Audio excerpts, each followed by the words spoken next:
अस्सलामु अलैकुम वरहमतुल्लाहि वबरकातुहू।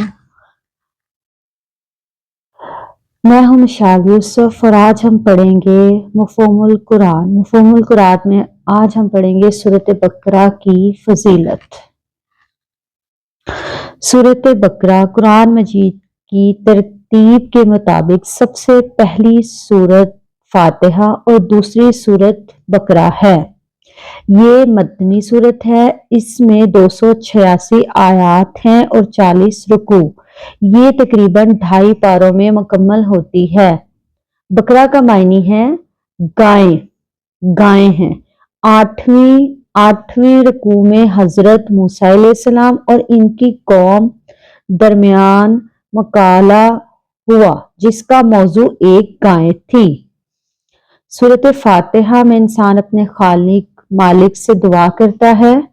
हदायत की अलिफ लाम मीम से वन नास तक इंसान की दुआ का जवाब एक मुकम्मल दस्तूर हयात कुरान की एक शक्ल में इंसान को अता किया गया। सूरत बकरा में इक्तदात, इबादात, मामलात, वरसात, अज़वाजी जिंदगी, अखलास, तमाम मसाइल का अजलान जिक्र इस सूरत मुकद्दसा में मौजूद है। पहले पारे में 16 रुकू हैं।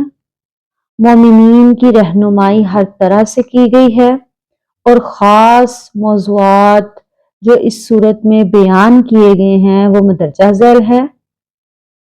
तहरीक कुरान मजीद से 3 गिरोह मोमिन, मुनकिर और मुनाफिक, अनाम याफ्ता कौम यहूद का जिक्र, बनी इसराइल पर किए गए 9 इनामात का जिक्र, यहूद को बताया गया कि कुरान मजीद का नज़ूल इन पर क्यों न किया गया।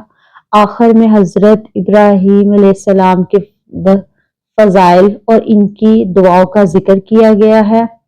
इसलिए सूरत बकरा का शुरू ज़ालिकल किताब से किया गया है कि जिस सिरातुल मुस्तकीम को तुम ढूंढते हो वो ये किताब है। जज़ाकल्लाह।